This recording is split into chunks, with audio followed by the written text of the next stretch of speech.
Assalamualaikum warahmatullahi wabarakatuh. Perkenalkan, kami dari kelompok 5 yang beranggotakan 3 orang, yaitu saya sendiri Putri Andayani,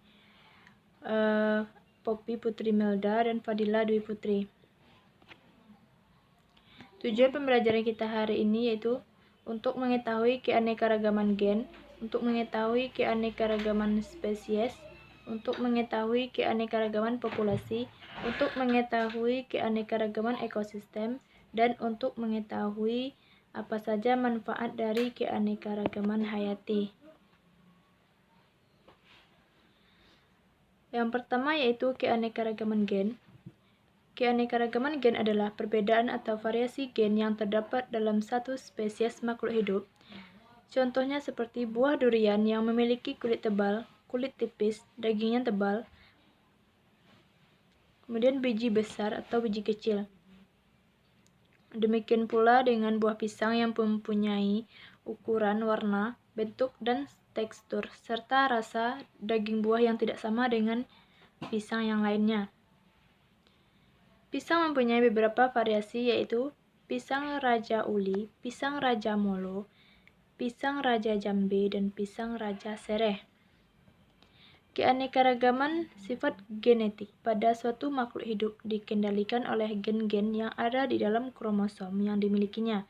Kromosom tersebut didapatkan dari kedua induknya melalui pewarisan sifat. Namun, gen juga dapat dipengaruhi dengan kondisi lingkungan tempat hidupnya. Contohnya, bibit yang diambil dari batang induk mangga yang memiliki sifat genetik berbuah dengan besar, dan bila ditanam pada area yang berbeda, maka ada kemungkinan tidak menghasilkan buah mangga berukuran besar seperti sifat genetik induknya. Kemudian, keanekaragaman gen juga dapat ditingkatkan melalui hibridisasi atau perkawinan silang antara spesies satu dengan spesies yang berbeda sifat, atau melalui proses domestikasi atau budidaya tumbuhan liar atau hewan. Contohnya adalah proses hibrid dari tanaman anggrek yang mendapatkan warna yang beragam, hibridisasi sapi Frieshoornal dengan sapi Bali, dan hibridisasi berbagai jenis tanaman atau hewan tertentu dengan spesies liar untuk mendapatkan jenis yang tahan terhadap penyakit. Dengan cara hibridisasi ini, maka kita dapat memperoleh sifat genetik yang baru dari suatu organisme pada suatu spesies.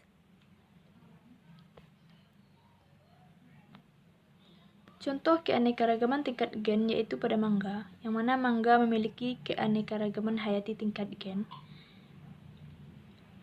Bagi yang suka makan mangga, tentu Anda mengenal beberapa ragam jenis mangga, seperti mangga mana lagi, mangga golek, mangga gadung, mangga arum manis, atau mangga apel. Dari sisi buahnya, mangga-mangga tersebut memiliki rasa dan tekstur yang berbeda-beda. Begitupun dari segi penampilan fisik tanamannya. Nah, yang kedua yaitu tentang keanekaragaman spesies, yang mana keanekaragaman spesies atau jenis ini adalah adanya perbedaan yang bisa ditemukan pada kelompok atau komunitas pada berbagai spesies yang hidup di suatu habitat makhluk. Contoh, di halaman kita terdapat pohon mangga, jeruk, rambutan, kelapa, bunga melati, bunga mawar, jahe, kunyit, burung, lebah, semut, kupu-kupu, dan cacing. Keanekaragaman jenis yang lebih tinggi umumnya dapat ditemukan di suatu tempat yang jauh dari kehidupan manusia, semisalkannya di hutan. Di hutan terdapat jenis hewan dari tumbuhan yang lebih banyak dibandingkan dengan di kebun atau di sawah. Kemudian, perbedaan dari berbagai spesies makhluk hidup di suatu tempat disebut dengan keanekaragaman spesies. Ini dijumpai pada suatu tempat yang dihuni oleh kumpulan makhluk hidup dari berbagai spesies. Keanekaragaman lebih mudah diamati daripada keanekaragaman gen. Misalnya, variasi dalam suatu famili antara kucing dan harimau. Mereka termasuk ke dalam satu famili walaupun ada perbedaan pada fisik, tingkah laku, dan habitat. Misalnya, kelapa tumbuh di pantai dan aren tumbuh di pegunungan basah. Baik, Sekian materi yang dapat saya sampaikan. Selanjutnya akan disampaikan oleh rekan saya. Assalamualaikum warahmatullahi wabarakatuh. Baiklah, saya Poppy Putri Melda akan mempresentasikan mengenai keanekaragaman populasi. Di alam sekitar banyak dijumpai berbagai macam kelompok makhluk hidup yang sejenis, antara lain seperti kelompok-kelompok manusia, kelinci, tanaman padi, pohon mangga, dan lain-lainnya. Dalam biologi, kelompok individu makhluk hidup yang sejenis itu disebut dengan populasi. Populasi berasal dari bahasa Latin, yaitu populus, artinya rakyat dan penduduk. Apabila kita berbicara tentang populasi makhluk hidup, harus menyebutkan nama jenis individu makhluk hidup yang merupakan anggota populasi itu. Dan kita membatasi mengenai waktu dan tempatnya, misalnya populasi burung gereja dalam bulan Agustus 1990 di Bogor. Yang kedua, populasi murid SD dalam tahun 1980 di Jakarta. Yang ketiga, populasi karet di daerah Pariangan. Jadi, populasi makhluk hidup selama menyangkut tentang nama jenis individu, waktu dan tempat, nama-nama jenis individu yang telah disebutkan di atas menunjukkan nama-nama kelompok makhluk hidup dari populasi dan bukan nama-nama individu makhluk hidup, sebab populasi makhluk hidup di sini ialah kelompok makhluk hidup yang serupa atau sejenis. Sebagai contoh, antara kelompok keledai dan kelompok kuda. Di dalam masing-masing kelompok, baik keledai maupun kuda, masing-masing mempunyai unsur-unsur keserupaan, tetapi antara kelompok keledai dengan kelompok kuda terdapat perbedaan, yaitu tubuh keledai lebih kecil dibandingkan dengan tubuh kuda, telinga keledai lebih panjang daripada telinga kuda, surai dari ekor keledai lebih pendek daripada surai dari ekor kuda. Suara keledai berbeda dengan suara kuda. Dengan adanya perbedaan-perbedaan tersebut, maka akhirnya para ahli biologi setuju bahwa antara kelompok keledai dan kelompok kuda itu merupakan dua kelompok hewan yang berlainan berupa atau jenis. Dan dengan menggunakan istilah biologi dikatakan bahwa antara keledai dan kuda adalah berlainan spesies. Berdasarkan uraian di atas, maka ternyata bahwa dunia ini terdapat banyak sekali populasi makhluk hidup yang masing-masing memiliki jenisnya atau spesiesnya sendiri-sendiri. Atau dengan kata lain, dikatakan bahwa setiap populasi makhluk hidup itu memiliki ciri-ciri khusus tersendiri. Ciri-ciri khusus setiap populasi makhluk hidup inilah yang menyebabkan populasi hidup itu berbeda antara satu dengan yang lain. Dan ini pula lah yang menunjukkan kepada kita akan adanya keanekaragaman populasi makhluk hidup di dunia ini. Dan spesies merupakan unit populasi yang bermakna.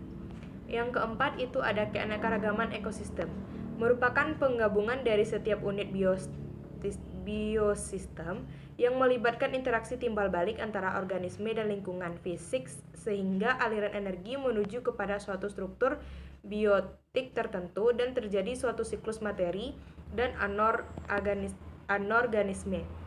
Matahari sebagai sumber dari semua energi yang ada. Dalam ekosistem, organisme dalam komunitas berkembang bersama-sama dengan lingkungan fisik sebagai suatu sistem.